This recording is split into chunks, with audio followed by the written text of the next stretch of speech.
Audiolibros de Abundancia presenta Nathaniel Branden, Los 6 pilares de la autoestima, tercera parte, capítulos 12 y 13.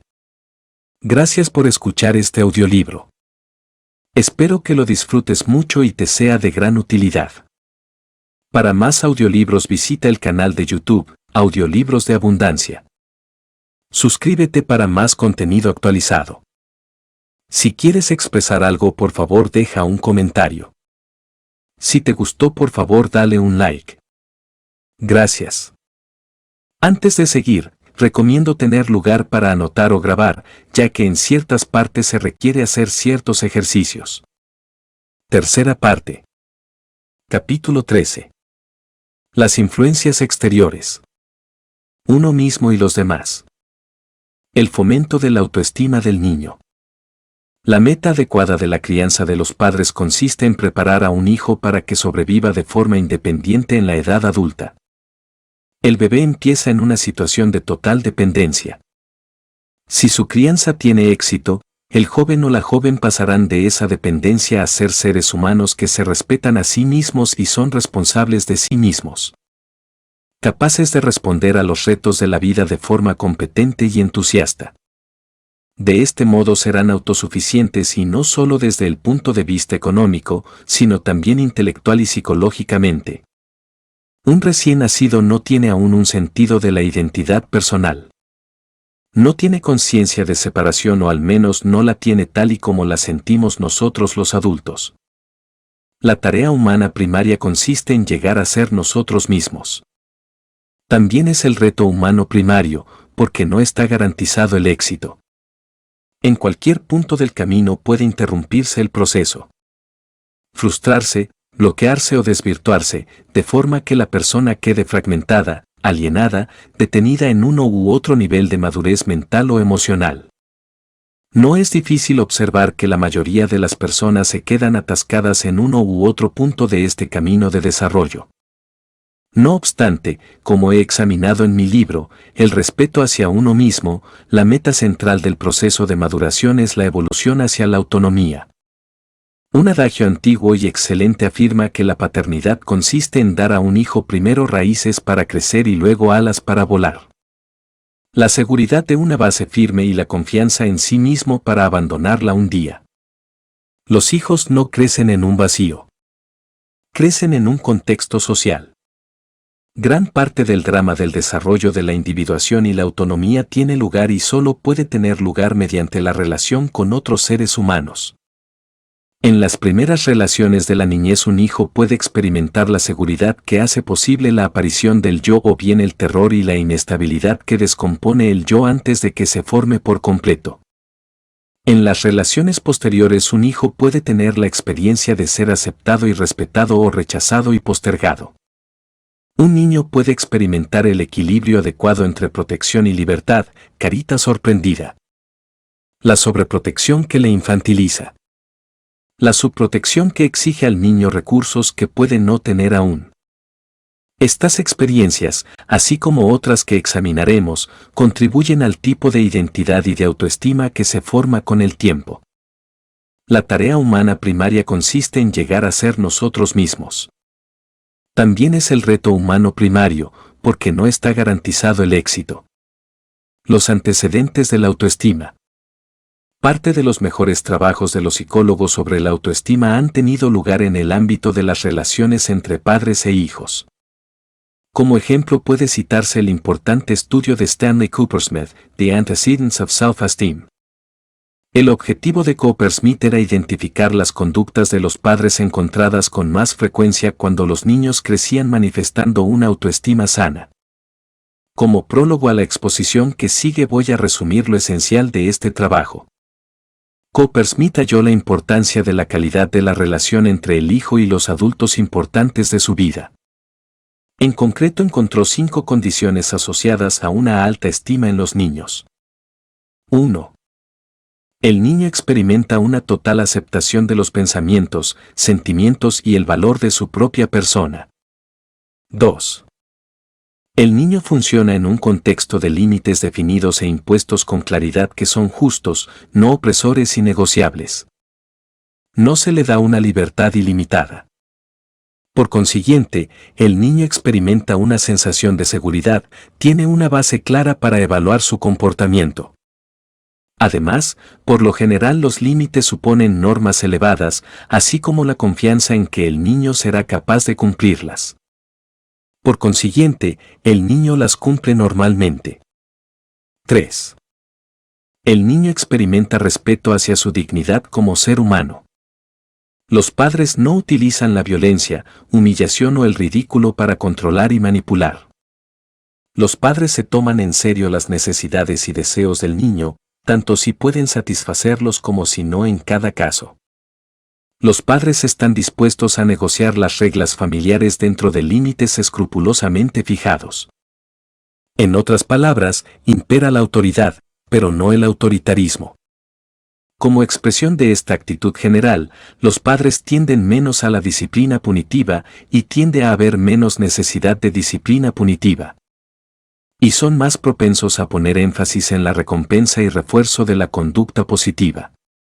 Se centran en lo que desean en vez de en lo que no desean, más en lo positivo que en lo negativo. Los padres muestran interés por el hijo, por su vida social y académica y por lo general están disponibles para hablar cuando el niño lo desea. 4. Los padres tienen normas elevadas y altas expectativas por lo que respecta al comportamiento y al rendimiento. Su actitud no es la de vale todo. Tienen expectativas morales y de rendimiento que transmiten de forma respetuosa, benévola y no opresiva, se reta al niño a que sea lo mejor que puede ser. 5. Los propios padres tienden a tener un alto nivel de autoestima. Son modelos de lo que yo llamo eficacia personal y respeto hacia uno mismo. El niño ve ejemplos vivos de lo que tiene que aprender. Tras explicar cuidadosamente los antecedentes de la autoestima que pudo encontrar su investigación, Coppersmith dice lo siguiente. Prácticamente no existen pautas de conducta o actitudes de los padres comunes a todos los padres de niños con alta autoestima. Esta observación subraya nuestra convicción de que la conducta de los padres por sí sola no determina el curso del desarrollo psicológico de un niño. Aparte del hecho de que en ocasiones la influencia más importante de la vida del niño es la de un maestro, la de un abuelo o la de un vecino, los factores externos son solo parte de la historia. Nunca toda la historia, como he destacado varias veces. Somos causas, y no meramente efectos. En cuanto seres cuya conciencia es de voluntad, que comienza en la niñez y prosigue a lo largo de toda nuestra vida. Tomamos decisiones que tienen consecuencias para el tipo de persona que llegamos a ser y el nivel de autoestima que alcanzamos. Decir que los padres pueden facilitar o dificultar el desarrollo de una sana autoestima en el niño. Es decir, que los padres pueden facilitar o dificultar que un joven aprenda las 6 prácticas y las convierta en una parte natural e integrante de su vida. Las 6 prácticas proporcionan una norma para valorar las estrategias de los padres. Fomentan o no fomentan estas estrategias la conciencia, la aceptación de sí mismo, la responsabilidad de uno mismo, la autoafirmación, el vivir con propósito y la integridad. ¿Aumentan o disminuyen la probabilidad de que un niño aprenda comportamientos de apoyo de la autoestima? Seguridad básica. Tras comenzar su vida en un estado de total dependencia, el niño no tiene necesidad más básica, en lo que se refiere a la conducta de los padres, que la de seguridad física y emocional. Esto consiste en la satisfacción de las necesidades fisiológicas, la protección de los elementos y los cuidados básicos en todos sus aspectos obvios. Supone la creación de un entorno en el que el niño puede sentirse protegido y seguro. En este contexto puede desplegarse el proceso de separación e individualización. Puede empezar a formarse una mente que más tarde aprenderá a confiar en sí misma. Puede desarrollarse una persona con un sentido confiado de sus límites. En este nivel se sientan los fundamentos para que el niño aprenda a confiar en los demás y a tener confianza en que la vida no es malévola. Por supuesto, la necesidad de seguridad física y psíquica no se limita a los primeros años. El yo está aún en formación durante la adolescencia y una vida familiar de caos y ansiedad puede imponer serios obstáculos a la secuencia del desarrollo normal en la adolescencia. En mi trabajo con adultos a menudo constato los efectos a largo plazo de una forma de trauma asociada a la frustración de esta necesidad, la reiterada experiencia de terror del niño ante los adultos. Algunos clientes de terapia expresan un tipo de miedo o ansiedad que parece remontarse a los primeros meses de vida y afectar a la estructura más profunda de la psique. Estos clientes se caracterizan no solo por una intensa ansiedad ni por la profundidad de esta, sino por el hecho de que se percibe que quien experimenta la ansiedad no es el adulto, sino más bien el niño o incluso el bebé que hay dentro del cuerpo del adulto o, más concretamente, dentro de la psique del adulto. Estos clientes afirman que han tenido sentimientos de terror básico en los momentos más lejanos que pueden recordar. Dejando a un lado la posibilidad de un trauma de nacimiento, hay que considerar aquí dos factores. El primero es la circunstancia objetiva de su entorno y el trato que recibieron en la infancia. El segundo es la cuestión de la disposición innata a sentir ansiedad. El umbral de algunas personas es sin duda más bajo que el de otras, de forma que lo que no es traumático para un niño lo es para otro. El terror puede estar relacionado con un padre violento, con una madre voluble, impredecible y alterada emocionalmente, con un familiar amenazante, cuya expresión despierta imágenes de una extraordinaria tortura, un terror del que no hay escapatoria y que sume al niño en sentimientos intolerables de desamparo. Cuanto mayor es el terror de un niño y cuanto antes lo experimente, más difícil será la tarea de construir un sentimiento de la identidad fuerte y sano. Un ejemplo. Sonia, una enfermera de 38 años, se sobresaltaba de manera involuntaria si yo, sin darme cuenta, elevaba ligeramente la voz, especialmente cuando estaba sentado en mi silla. Decía que sus recuerdos más tempranos le evocaban a su madre y su padre gritándose mutuamente mientras ella permanecía en la cuna, siendo ignorados sus llantos. Su sensación de que el mundo es un lugar hostil y peligroso era casi nuclear. En casi todas las decisiones y acciones que emprendió estuvo motivada por el miedo, con consecuencias negativas para su autoestima. Yo sospeché que había llegado al mundo con una disposición a sentir temor mayor de la normal, que empeoró enormemente por la conducta irracional de sus padres. Otro ejemplo. Edgar, profesor de filosofía de 34 años de edad, dijo que sus primeros recuerdos eran de cuando le obligaban a permanecer en cama, mientras su padre, un distinguido y respetado médico de su comunidad, lo golpeaba violentamente con una correa. Mis gritos nunca lo paraban. Era como si estuviese loco. Podía destruirme y yo no podía hacer nada. Ese sentimiento nunca me abandonó. Tengo 34 años y aún siento que no tengo medio alguno de defenderme frente a cualquier tipo de peligro. Siempre he tenido miedo.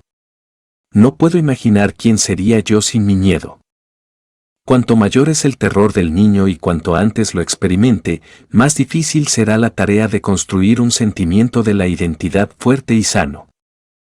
Es muy difícil aprender las 6 prácticas sobre la base de una omnipresente sensación de impotencia, una impotencia traumática. Una buena paternidad tiene por objeto proteger a los hijos de esta sensación destructiva. La crianza mediante el tacto. En la actualidad sabemos que el tacto es esencial para el desarrollo sano de un niño. A falta de él, un niño puede morir aun cuando vea satisfechas todas sus demás necesidades. Mediante el tacto enviamos una estimulación sensorial que ayuda al niño a desarrollar su cerebro. Mediante el tacto expresamos amor, cariño, confort, apoyo y protección. Mediante el tacto establecemos contacto entre un ser humano y otro.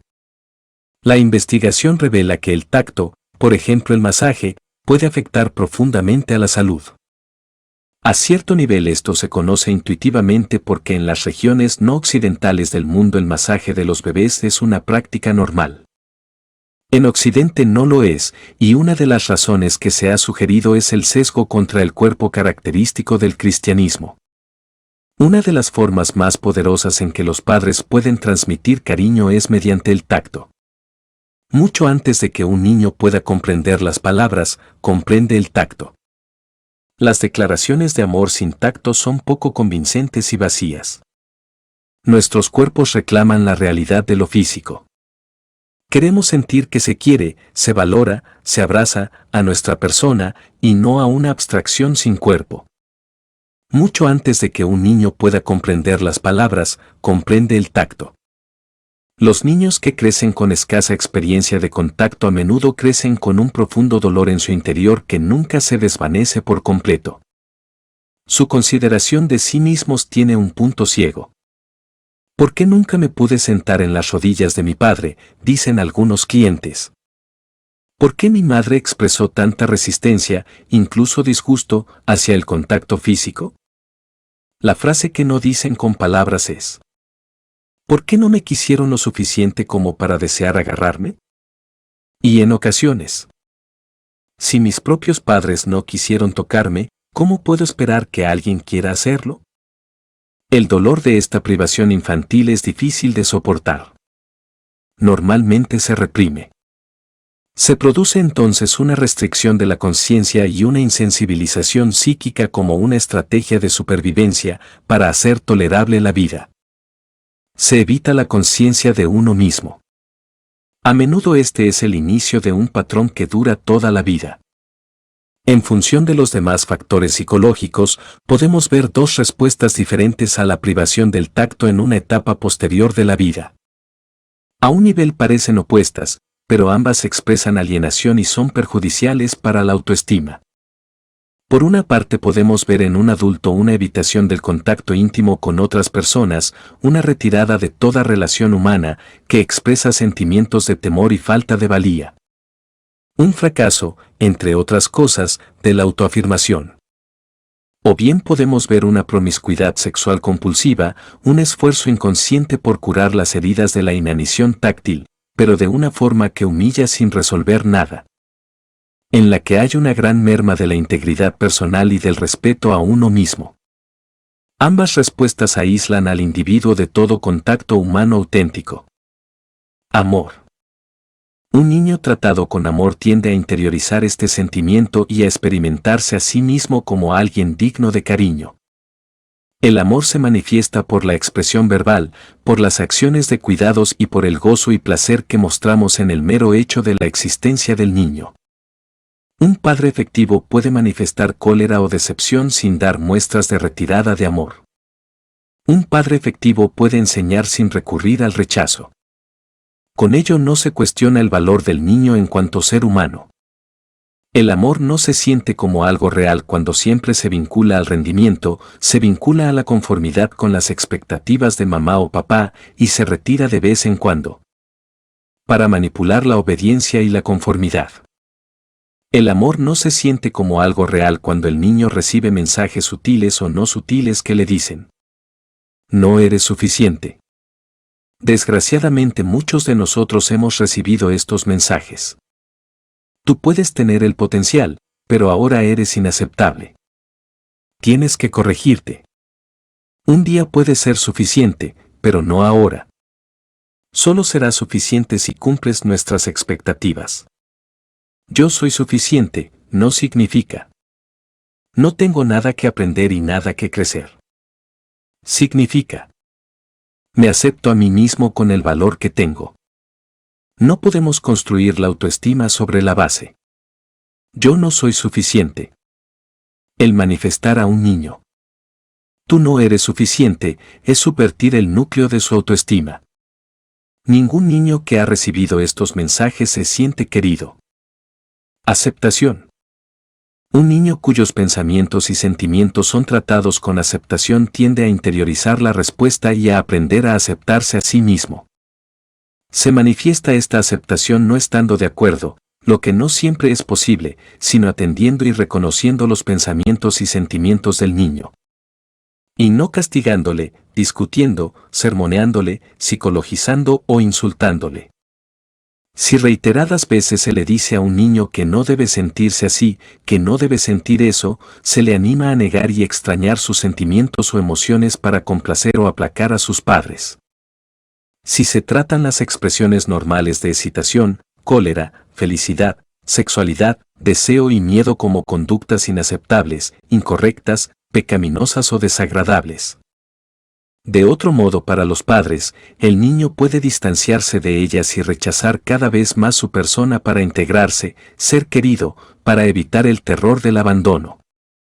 No fomentamos el desarrollo del niño haciendo que se rechace a sí mismo al precio de nuestro amor.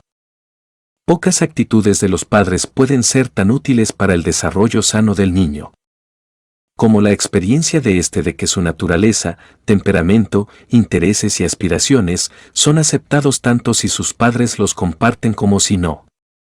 No es realista imaginar, en un caso extremo, que los padres van a disfrutar o a estar cómodos con todos los actos de expresión del niño. Pero la aceptación en el sentido que se utiliza en este libro no exige disfrute o confort ni conformidad. No fomentamos el desarrollo del niño haciendo que se rechace a sí mismo al precio de nuestro amor. Un padre puede ser atlético y no serlo su hijo o lo contrario. Un padre puede tener afición artística y su hijo no o lo contrario. El ritmo natural de un padre puede ser rápido, el del niño puede ser lento o lo contrario. Un padre puede ser ordenado y su hijo puede ser caótico o lo contrario. Un padre puede ser extrovertido, y su hijo puede ser introvertido o lo contrario. Un padre puede ser muy social, su hijo puede ser lo menos o lo contrario. Un padre puede ser competitivo, y su hijo no serlo o lo contrario. Si se aceptan las diferencias, puede crecer la autoestima. Respeto. Un niño que recibe respeto de los adultos tiende a aprender a respetarse a sí mismo. El respeto se manifiesta deparando al niño la cortesía que normalmente se tiene con los adultos. Como solía indicar el psicólogo infantil Haim Jenard, si a un visitante se le derrama accidentalmente una bebida, no le decimos: «Eres estúpido. ¿Qué te pasa?». Sin embargo, ¿por qué consideramos adecuadas estas afirmaciones con nuestros niños, que son mucho más importantes para nosotros que el visitante? Sin duda sería más correcto decir al niño algo como: «Se te ha derramado la bebida. ¿Puedes agarrar unas toallitas de papel de la cocina?». Recuerdo que una vez un cliente me dijo lo siguiente: «Mi padre se dirige a cualquier chico con más cortesía de la que nunca ha tenido conmigo». Por favor y gracias son palabras que reconocen dignidad, tanto la del hablante como la del oyente. Hay que informar a los padres. Cuidado con lo que le dicen a sus hijos. Estos pueden estar de acuerdo con ustedes. Antes de llamar a un hijo estúpido, o torpe, o malo, o una decepción, piense en la pregunta siguiente: ¿es así como quiero que mi hijo se experimente a sí mismo? Si un hijo crece en un hogar en el que todos se relacionan con los demás con una cortesía natural y cordial, aprende principios que valen tanto para sí mismo como para los demás. El respeto de uno mismo y de los demás parecerá el orden normal de las cosas, que es como debería ser. El hecho de que queramos a un hijo no garantiza que el respeto sea automático. Siempre son posibles lapsos de conciencia, por cariñosos que sean nuestros sentimientos. Un ejemplo. En una ocasión cuando mi nieta Ashley tenía 5 años, hacíamos volteretas y piruetas, riéndonos y pasándolo tan bien, que no me di cuenta cuando dijo: «Abuelo, quiero parar ahora». Pero caí en la cuenta unos momentos después, cuando me dijo solemnemente: «Abuelo, no me estás escuchando». «Lo siento, cariño», le respondí, obedeciéndola. Visibilidad. Una experiencia especialmente importante para el fomento de la autoestima de un hijo es la experiencia de lo que he denominado la visibilidad psicológica. He escrito sobre la necesidad humana de visibilidad, aplicada a todas las relaciones humanas, en mi obra, The Psychology of Romantic Love. Aquí solo voy a exponer algunas ideas básicas relacionadas con la interacción del niño con sus padres. Pero antes que nada voy a hacer algunos comentarios generales sobre la visibilidad. Si yo digo o hago algo, y tú me respondes de una manera que yo considero congruente en términos de mi propia conducta. Si yo me pongo en situación de juego y tú te pones en la misma situación. Si yo expreso alegría y tú muestras comprender mi estado. Si yo expreso tristeza y tú manifiestas empatía. Si yo hago algo de lo que estoy orgulloso y tú sonríes con admiración. Me siento observado y comprendido por ti. Me siento visible. En cambio, si yo digo o hago algo y tú respondes de una forma que carece de sentido para mí en términos de mi propia conducta. Si yo me pongo en actitud de broma y tú reaccionas como si yo estuviese hostil. Si yo expreso alegría y tú muestras impaciencia y me dices que no sea tonto. Si yo expreso tristeza y tú me acusas de fingir. Si yo hago algo de lo que estoy orgulloso y tú reaccionas condenándolo. No me siento visto y comprendido. Me siento invisible. Para sentirme visible para ti no necesito tu consentimiento en relación a lo que estoy diciendo. Podemos estar teniendo una discusión filosófica o política y podemos suscribir puntos de vista diferentes. Pero si mostramos una comprensión de lo que dice el otro. Y si nuestras respuestas son congruentes con ello. Podemos seguir sintiéndonos mutuamente visibles e incluso, en medio de una discusión, pasar unos momentos verdaderamente buenos. Cuando nos sentimos visibles, sentimos que la otra persona y yo estamos en la misma realidad, en el mismo universo, hablando en términos metafóricos. Cuando no nos sentimos visibles, es como si estuviésemos en realidades diferentes. Pero todas las interacciones humanas satisfactorias exigen congruencia a este nivel. Si no sentimos estar en la misma realidad, no podemos relacionarnos de una forma mutuamente satisfactoria. El deseo de visibilidad es el deseo de una forma de objetividad. Yo no puedo percibirme a mí mismo, no puedo percibir a mi persona de forma objetiva, solo interiormente, desde una perspectiva exclusivamente privada. Pero si tus respuestas tienen sentido en términos de mis percepciones internas, te vuelves un espejo que me permite la experiencia de objetividad acerca de mi persona. Yo me veo reflejado en tus respuestas adecuadas. La visibilidad es una cuestión de grado. Desde la niñez recibimos de los seres humanos cierta dosis de respuesta adecuada, sin ella, no podríamos sobrevivir. Durante toda la vida hay personas cuyas respuestas nos permitirán sentirnos superficialmente visibles y, si tenemos suerte, algunas personas con las que nos sentiremos visibles de una forma más profunda. A título de inciso diré que es en el amor romántico donde la visibilidad psicológica tiende a consumarse de manera más plena.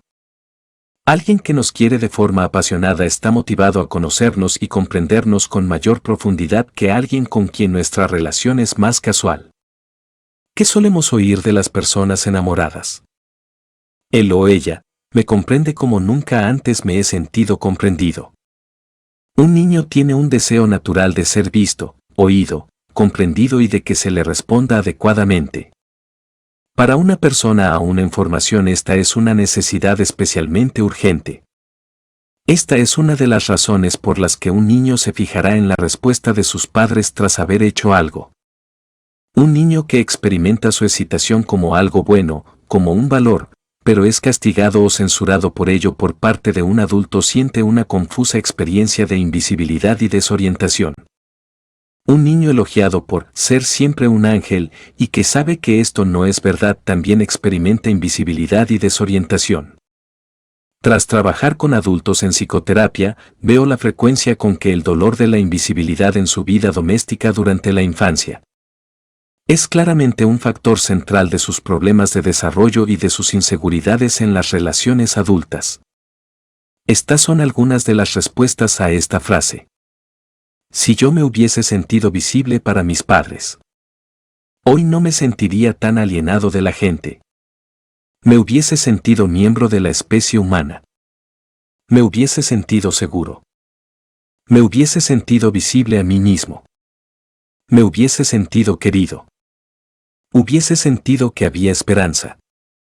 Me hubiese sentido como uno más de la familia. Me hubiese sentido unido. Yo sería normal. Me habrían ayudado a comprenderme a mí mismo. Hubiese sentido que tenía un hogar. Me hubiese sentido identificado con mi familia.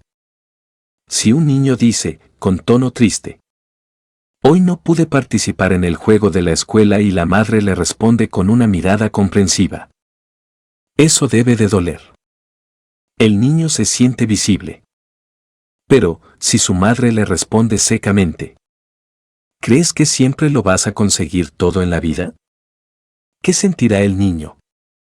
Si un niño entra en casa, lleno de alegría y excitación, y su madre le dice sonriendo, «Hoy estás feliz». El niño se siente visible. Pero si su madre le grita, ¿tienes que hacer tanto ruido? Eres tan egoísta y desconsiderado. ¿Qué te pasa? ¿Cómo se sentirá el niño?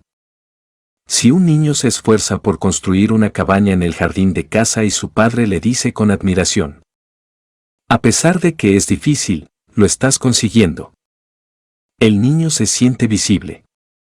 Pero si su padre le dice con impaciencia, Dios mío, es que no tienes nada que hacer. ¿Cómo se sentirá el niño? Si un niño ha salido a pasear con su padre y hace comentarios sobre una gran cantidad de cosas que ve a lo largo del camino, y su padre le dice, realmente te fijas en muchas cosas. El niño se siente visible. Pero si su padre le dice, irritado, ¿es que nunca paras de hablar? ¿Cómo se sentirá el niño? Cuando manifestamos cariño, estima, empatía, aceptación, respeto, hacemos al niño visible. Cuando transmitimos indiferencia, desdén, condena, ridículo, impulsamos el sentido de identidad del niño al solitario subsuelo de la invisibilidad. Los psicólogos y educadores, al reflexionar sobre los elementos de la infancia que apoyan la autoestima, a menudo hablan de mostrar al niño el aprecio de su singularidad y también de transmitirle una sensación de integración o pertenencia, el sentido de estar arraigado. Ambas metas se consiguen en la medida en que al niño se le permite la experiencia de la visibilidad. Cuando manifestamos cariño, aprecio, empatía, aceptación y respeto, hacemos al niño visible. No hay que identificar visibilidad con elogio. El ver a un niño luchando con los deberes de casa y decirle, parece que tienes dificultad con las matemáticas, no es elogio. El decirle, parece que estás muy inquieto ahora, quieres dar un paseo, no es elogio. El decirle, desearías no tener que ir al dentista, no es elogio. El decirle, realmente parece que disfrutas de la química, no es elogio. Pero estas afirmaciones transmiten la sensación de ser visto y comprendido. Para poder amar de manera eficaz, tanto si el objeto es nuestro hijo, nuestra pareja o un amigo, es esencial la capacidad de posibilitar la experiencia de visibilidad. Esto presupone la capacidad de ver. Y esto presupone el ejercicio de la conciencia. Y al dar esto a nuestro hijo visibilidad, conciencia, actuamos como un modelo que él puede aprender a emular. Crianza adecuada a la edad. Que los niños requieren una crianza es algo obvio. Lo que a veces es menos obvio es su necesidad de que la crianza sea adecuada a la edad o, más exactamente, adecuada al nivel de desarrollo del niño. Algunas formas de crianza que son correctas para un bebé de 3 meses serían obviamente infantilizadoras para un niño de 6 años. El bebé es vestido por un adulto. Un niño de 6 años se viste bien por sí solo. Algunas formas de crianza que son correctas para un niño de 6 años socavarían el crecimiento hacia la autonomía en un muchacho de 16 años. Cuando un niño de 6 años formula una pregunta puede ser constructivo tomársela en serio y responderla. Cuando un adolescente formula una pregunta puede ser constructivo preguntarle por sus propias ideas sobre la cuestión o recomendarle que lea un libro o acuda a una biblioteca a indagar. Ejemplo. Recuerdo a una mujer de 26 años que acudió a mí en situación de crisis porque le había abandonado su marido y no sabía cómo ir de compras sola. Durante los primeros 19 años de vida su madre le había comprado toda su ropa, a los 19, cuando se casó, su marido asumió esa responsabilidad.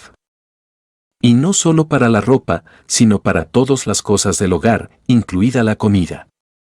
Desde el punto de vista emocional se sentía como una niña, con el nivel de autosuficiencia de una niña. La idea de tener que tomar decisiones y realizar elecciones de forma independiente, incluso las más simples, sobre los asuntos más cotidianos, la aterrorizaba. Si un padre tiene por meta apoyar la independencia del hijo, una de las maneras de conseguirlo es ofrecerle elecciones adecuadas con su nivel de desarrollo. Una madre puede no considerar aconsejable preguntar a su hijo de 5 años si desea llevar un abrigo, pero puede ofrecerle una elección de 2 abrigos. Algunos niños buscan ansiosos el consejo del adulto cuando no es necesario. En estos casos es útil responder: ¿qué piensas tú? Es deseable delegar las elecciones y la toma de decisión a los niños tan rápido como estos pueden manejarlas cómodamente. Esta es una exigencia de juicio que exige conciencia y sensibilidad al adulto. La cuestión es tener presente el objetivo final. Gracias por escuchar este audiolibro. Espero que lo estés disfrutando mucho y te esté siendo de gran utilidad. Para más audiolibros visita el canal de YouTube, Audiolibros de Abundancia. Suscríbete para más contenido actualizado. Si quieres expresar algo, por favor deja un comentario. Si te gustó, por favor dale un me gusta. Gracias. Antes de seguir, recomiendo tener lugar para anotar o grabar, ya que en ciertas partes se requiere hacer ciertos ejercicios. Elogio y crítica. Los padres cariñosos, preocupados por apoyar la autoestima de sus hijos, pueden creer que la manera de hacerlo es con elogios. Pero un elogio inadecuado puede ser tan perjudicial para la autoestima como una crítica inadecuada. Hace muchos años aprendí de Aim Hinot una distinción importante: la existente entre elogio evaluativo y elogio apreciativo. El elogio evaluativo es aquel que no sirve a los intereses del niño. En cambio, el elogio apreciativo puede ser productivo tanto como apoyo de la autoestima como en calidad de refuerzo de la conducta deseada. Como dice el propio Hinot en su obra Teacher and Child, en psicoterapia no se dice nunca al niño: eres un niñito bueno. Vas muy bien. Sigue haciendo bien las cosas. Se evita el elogio valorativo. ¿Por qué? Porque no es de utilidad. Crea ansiedad, fomenta la dependencia y provoca una actitud defensiva. No propicia la confianza en uno mismo, la dirección por uno mismo y el autocontrol. Estas cualidades exigen estar libre de la valoración exterior. Exigen confianza en la motivación y la valoración interior. Para ser uno mismo, hay que estar libre de la presión del elogio evaluativo. Si decimos lo que nos gusta y apreciamos las acciones y logros del niño, permanecemos a un nivel fáctico y descriptivo, dejamos que sea el niño quien evalúa. Hinot ofrece estos ejemplos del proceso. Marcia, de 12 años de edad, ayudó al maestro a ordenar los libros de la biblioteca de la clase. El maestro evitó el elogio personal. Has hecho un buen trabajo. Eres una gran trabajadora. Eres una buena bibliotecaria. En cambio, describió lo que había hecho Marcia. Los libros están ahora todos ordenados. Será fácil que los niños encuentren el libro que quieren. Ha sido un trabajo difícil. Pero tú lo hiciste. Gracias. Las palabras de reconocimiento del maestro permitieron a Marcia sacar su propia conclusión. A mi maestro le gusta el trabajo que he hecho. Soy una buena trabajadora. Rubén, de 7 años, se había estado esforzando para escribir bien. Tenía dificultad en mantener alineadas las letras. Por último, consiguió escribir una página bien, con letras bien formadas. El maestro escribió en su libreta lo siguiente: las letras están claras. Fue un placer leer tu escrito. Cuando les devolvieron las libretas, los niños empezaron a leer, llenos de curiosidad, las notas que había escrito el maestro. De repente, el maestro oyó un sonido fuerte. Era Rubén besando su trabajo. Soy un buen escritor, dijo Rubén. Cuanto más específicamente está enfocado nuestro elogio, más sentido tiene para el niño. El elogio generalizado y abstracto lleva al niño a preguntarse qué es exactamente lo que se elogia. no es de utilidad. El elogio no solo tiene que ser específico, sino ser adecuado a su objeto. Un elogio excesivo o grandilocuente tiende a ser abrumador y provoca ansiedad porque el niño sabe que no concuerda con su percepción de sí mismo. Un problema que se evita con las descripciones de conducta, unidas a expresiones de aprecio, que omiten estas valoraciones no realistas.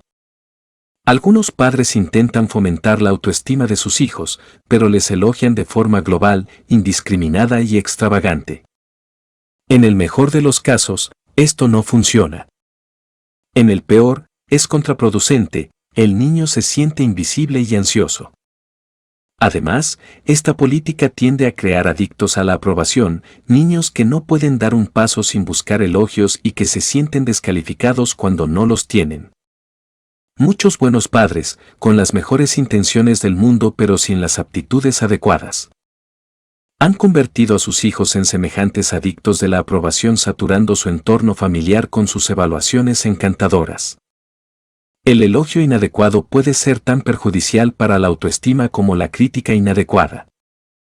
Si lo que deseamos es fomentar la autonomía, hay que dejar siempre espacio para que el niño haga sus propias evaluaciones después de haber descrito la conducta. Hay que liberar al niño de la presión de nuestros juicios. Ayudarle a crear un contexto en el que pueda pensar de forma independiente. Cuando manifestamos nuestro placer y estima de las preguntas, observaciones o del carácter reflexivo de un niño, estimulamos el ejercicio de la conciencia. Cuando respondemos de forma positiva y respetuosa a los esfuerzos del niño por expresarse por sí mismo, estimulamos su autoafirmación. Cuando reconocemos y mostramos aprecio de la veracidad del niño, estimulamos la integridad. Cuando vea al niño haciendo algo bien, manifiéstele la satisfacción por ello. Confíe en que el niño saque las conclusiones adecuadas. Esta es la formulación más simple del refuerzo eficaz. Por lo que respecta a la crítica, tiene que ir dirigida solo a la conducta del niño y nunca a éste. El principio es el siguiente. Describa la conducta. Ejemplos. Pegar a un hermano. Incumplir una promesa. Describa sus sentimientos al respecto. Ejemplos. Cólera. Decepción. Describa lo que quiere que haga esa persona, si quiere algo, y omita atacar el carácter de esa persona. Cuando hablo de describir sus sentimientos, me refiero a afirmaciones como estas. Estoy decepcionado. Estoy defraudado. Estoy muy enfadado. No me refiero a afirmaciones como creo que eres el niño más perverso que existe. Que no es una descripción de un sentimiento sino de una idea, juicio o valoración disfrazada en el lenguaje de un sentimiento. No existe una emoción como eres el niño más perverso que existe. La emoción real aquí es la de rabia y el deseo de causar dolor. Nunca se consigue nada bueno atacando a la autoestima del niño. Esta es la primera regla de la crítica eficaz. No inspiramos una conducta mejor criticando la valía, inteligencia, moralidad, carácter, intenciones o la psicología del niño. Nunca se ha hecho bueno a nadie diciéndole que es malo, ni diciéndole eres como tal, alguien ya es considerado censurable. Los ataques a la autoestima tienden a aumentar la probabilidad de que se produzca de nuevo la conducta no deseada. Como soy malo, me comportaré mal. Nunca se ha hecho bueno a nadie diciéndole que es malo. En psicoterapia muchos adultos se quejan de oír aún la voz interiorizada de su madre o su padre diciéndoles que son malos, perversos, estúpidos, indignos. A menudo se esfuerzan por conseguir una vida mejor con el lastre de estos términos abusivos, luchando por no sucumbir a la oscura concepción que sus padres tenían de ellos. No siempre lo consiguen. Como el concepto de uno mismo tiende a convertirse en el destino mediante el principio de la profecía que se cumple a sí misma, tenemos que pensar en qué concepto de sí mismo queremos fomentar.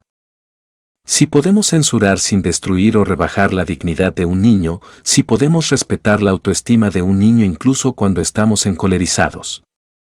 Habremos dominado uno de los aspectos más desafiantes e importantes de la paternidad competente. Expectativas de los padres. Ya he comentado los hallazgos de Coppersmith relativos a las expectativas de los padres. De nada sirve a los niños el no esperar nada de ellos. Los padres racionales decretan unas normas éticas y exigen a los niños ser responsables por sí mismos. También tienen normas de rendimiento, esperan que los niños aprendan, dominen conocimientos y aptitudes y consigan una madurez cada vez mayor. Estas expectativas tienen que ajustarse al nivel de desarrollo del niño y respetar sus atributos específicos. No hay que abrumar al niño con expectativas que no tengan en cuenta su contexto y necesidades. Pero tampoco hemos de asumir que un niño va a actuar siempre con un alto nivel de forma natural, guiado por su mero impulso emocional. Está claro que los niños muestran un deseo de conocer lo que se espera de ellos y que no se sienten seguros cuando la respuesta es nada. Recomendaciones para seguir leyendo. De todos los libros escritos sobre el arte de la crianza de los hijos, hay 6 que he considerado extraordinariamente útiles.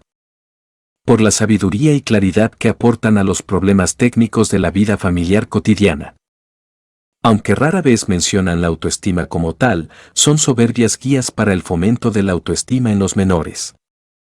Los cito aquí porque desarrollan de forma muy inteligente e imaginativa los detalles de la manifestación de cariño, aceptación, respeto y de elogios y críticas adecuados. Frente a los innumerables retos que los niños plantean tanto a sus padres como a otros adultos. 3 de estos libros son de Anne Ginott, Between Parent and Child, Entre Padres y Adolescentes y Teacher and Child. Los otros 3 libros son de 2 antiguos estudiantes de Ginott, Adele Faber y Elaine Maslish. Liberated Parents, Liberated Children. How to Talk So Kids Will Listen and Listen So Kids Will Talk. Siblings Without Rivalry.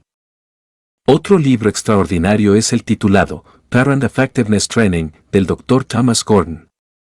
Uno de sus grandes méritos está en que ofrece principios bastante detallados unidos a técnicas concretas para resolver una gran variedad de conflictos entre padres e hijos. El enfoque de Gordon coincide sustancialmente con el de Ginott, aunque parece haber algunas diferencias. Por citar una, Ginott insiste en que los padres deben fijar en algunas circunstancias los límites y normas. Gordon critica esta idea y parece afirmar que hay que resolver todos los conflictos democráticamente.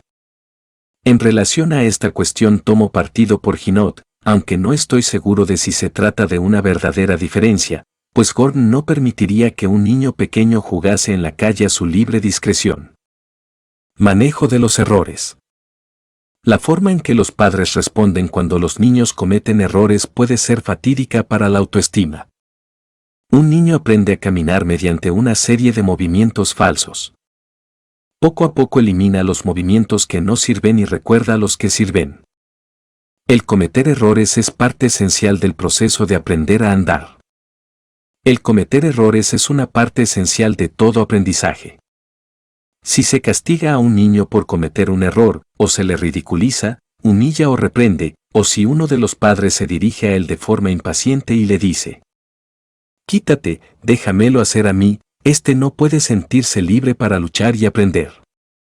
Se sabotea un proceso natural de crecimiento. El evitar errores llega a ser una prioridad mayor que dominar nuevos retos. Un niño que no se siente aceptado por sus padres y comete un error puede aprender a practicar el rechazo de sí mismo en respuesta a los errores. Con ello se anula su conciencia, se socava su aceptación de sí mismo, se suprime la responsabilidad de sí mismo y su autoafirmación. Si se le da la oportunidad, normalmente el niño aprende de sus errores de forma natural y espontánea. A veces puede ser útil preguntar, en tono no crítico y no pedante: ¿qué aprendiste? ¿Qué puede cambiar la próxima vez? El cometer errores es una parte esencial de todo aprendizaje. Es más deseable estimular la búsqueda de respuestas que proporcionar respuestas. Sin embargo, el pensar en estimular la mente del niño suele exigir un mayor nivel de conciencia y de paciencia del padre que la práctica de imponer soluciones preparadas de antemano. A menudo la impaciencia es enemiga de una buena crianza. Cuando trabajo con adultos que recibieron mensajes destructivos sobre los errores en la infancia, suelo utilizar una serie de oraciones. A continuación presento una secuencia típica y las terminaciones típicas. Cuando mi madre me vio cometer un error, se puso impaciente. Me manifestó que era un caso perdido. Me llamó su niño grande. Se encolerizó y dijo: deja que te enseñe cómo se hace.